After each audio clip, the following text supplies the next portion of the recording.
If you're trying to lose a few extra pounds and it's not working and you can't figure out what's wrong, watch this whole video. I'm going to go over some really common weight loss mistakes and great alternatives.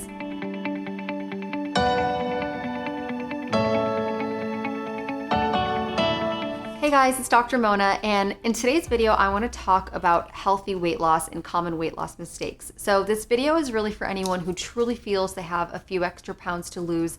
I don't think that everyone needs to try to lose weight, and it really depends on you, your body type, and what's going on with you. So, the focus is we're going to do this the healthy way, and I want to go over some unhealthy mistakes that some people make. Okay, so let's just get right into it.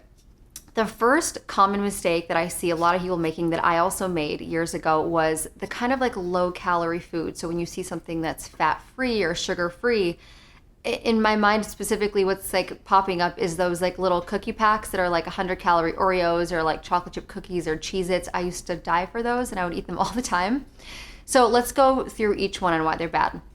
Number one, if you see something that's sugar free, but you know that it naturally would have sugar, like a candy bar or cookies or something, you've got to look on the back, and there's so many different fake sugars that they can use. Something like sucralose, like I can even put a list of them below or pop them up on this video of common fake sugars.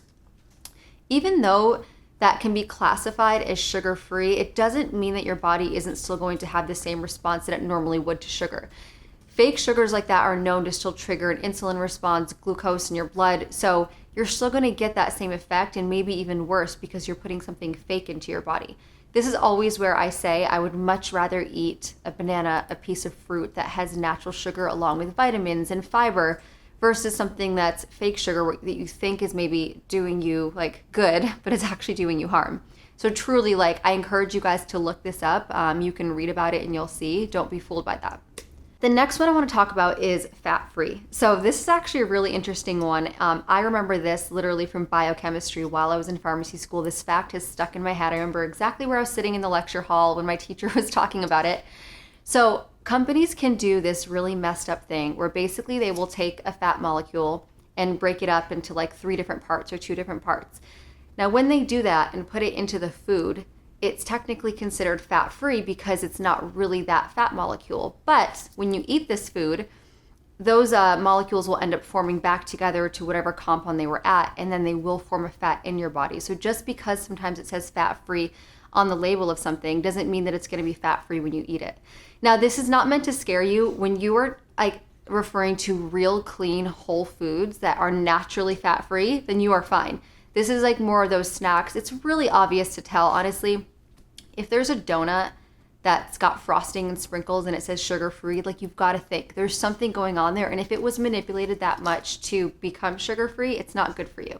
So try to stay away from foods like that. Honestly, the bottom line too is how processed and how full of chemicals they are. When you're trying to lose weight, I assume anyone watching this who wants to lose weight wants a long-term benefit, right? You don't just want to lose weight short-term, but then feel crappy the rest of your life and have a lot of other medical issues. I don't think anyone wants that. And when you're putting these chemicals in your body, you're just giving yourself long-term damage. There's so many other factors to weight loss than just sugar, fat, and that almost like the outer peripheral of what you see. If your body is full of toxins, if your arteries are clogged, if there's just a lot of gunk going on, then nothing's going to function as it should. You might be storing extra fat. Maybe you're not like going to the bathroom as often as you should. There's so many other things that will happen. And, let's say you end up getting high blood pressure, you end up getting heart disease. That's just going to stop you from even having more activity. So there's so many reasons I really highly encourage you to stay away from those foods.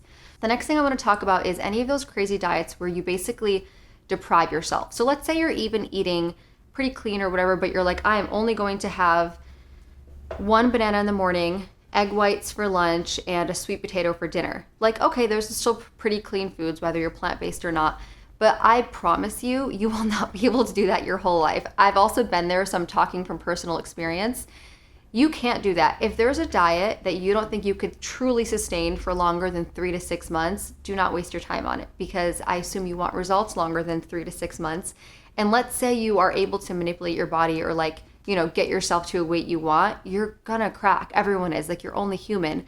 And I also really like to bring this back to a really interesting like psychological point. A main reason a lot of people want to lose extra pounds is to feel happy, right? You want to look good and feel happy. Well, if you're eating a super deprived diet, you're going to be miserable every day. So isn't that kind of contradicting the whole point of wanting to be happy in the first place? It's just not going to work.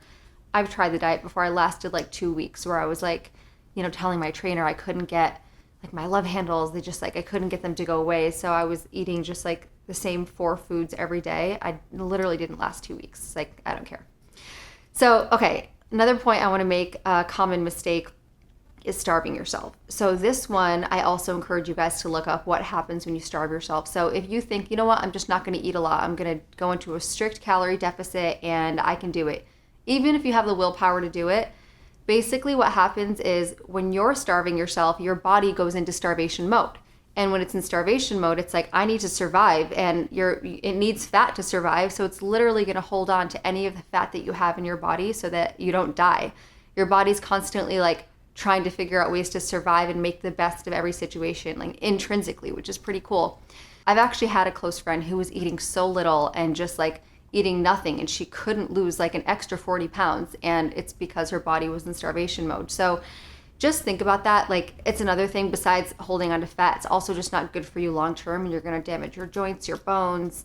Even if you lose the weight, like you're going to be like hunchbacked. Like there's so many things that could go wrong. So those are all just common mistakes that I think, a lot of people will make on their journey. So now I want to go into the positive and talk about things that I do recommend that will help.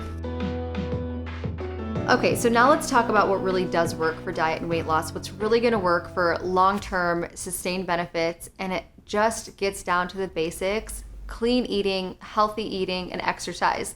There is really no way to go around this. If you want long-term results, if there's anyone you see that you look up to, like how are you so fit? How are you so healthy? Of course, everyone has different metabolisms, and there are some people that can eat really crappy and are still thin.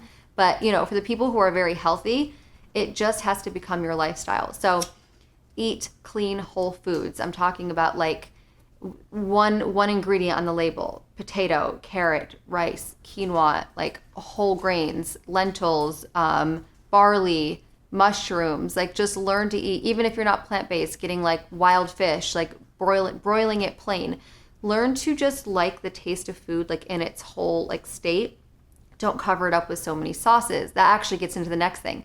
If you are eating out, really just try to ask for everything plain, steamed, like, minimal, like even if they can do it without butter or oil. Those sauces are really going to get you. Actually, when I first got like really healthy, that was one thing I fully cut out. I just was like, I'm going to eat very clean. I wasn't even vegan yet, and that's what I did. So a few little tricks for things that can add flavor to foods when I know it can get really boring. Like I don't like everything plain either. Salsa and pico de gallo, I say this all the time, it's literally the best trick to add to any food. It adds so much flavor. It's just so yummy, and like it literally adds like nothing bad. You're getting the antioxidants in the tomatoes, and it's great. A ton of lemon and lime. Now, one trick is to add a little bit of sea salt, not too much salt, because that can make you hold on to a lot of water. But if you do a lot of lemon and lime, even a little bit of like apple cider vinegar, I like white wine vinegar, which a lot of people don't like. But if you like that kind of like tanginess, Persians like sour things. So if anyone Persian is watching this, you might like it. Mix those together. Tons of spices. Besides salt, go crazy on like real whole spices like turmeric, paprika, pepper, cumin, oregano, anything you like. These are all so good for you and will also help detox your body because they're medicinal. So go crazy on the spices besides salt. I can actually put a list below this video of a few brands of sauces that actually are really clean and healthy. Siete Foods is one of my favorite brands, and they have amazing like buffalo sauces and things that have no sugar, and they're very clean. If you are shopping on your own at a grocery store and you want to know what sauce is healthy, when you look on the back, make sure there's no extra oils like canola oil. Even watch out for like tons of olive oil, because a little bit goes a long way. I would try to find one that's like super clean. Primal Kitchen is also another good brand. I can just list a few below this video that I suggest, but keep it simple, keep it clean. Also, one more thing to close this video. You can train your taste buds. I used to be the salt queen. Like My mom loves a lot of salt, so I grew up eating it. And when I went to college, I literally would put salt on my apples, on my fruit, on everything. And now, I've shared this before, but she gets annoyed that I don't like her cooking because I'm like, you can't put so much salt. She'll salt it before even eating it. Shout out, Mom. Love you. But you can totally train your taste buds. There's certain things that I used to hate that I've taught myself to like. You know, not for everything, of course, but little things, you'd be surprised. So I hope you liked this video. Really, again, the takeaway is if you want long-term benefits, you've got to just make these long-term changes, and these little quick shortcuts, things that are actually harming or unhealthy for your body but might make you lose weight, won't help you in the long run. So just keep that in mind. And that's it. So if you have any questions, please leave it in the comments, and please like, comment, and subscribe, and I'll see you next time.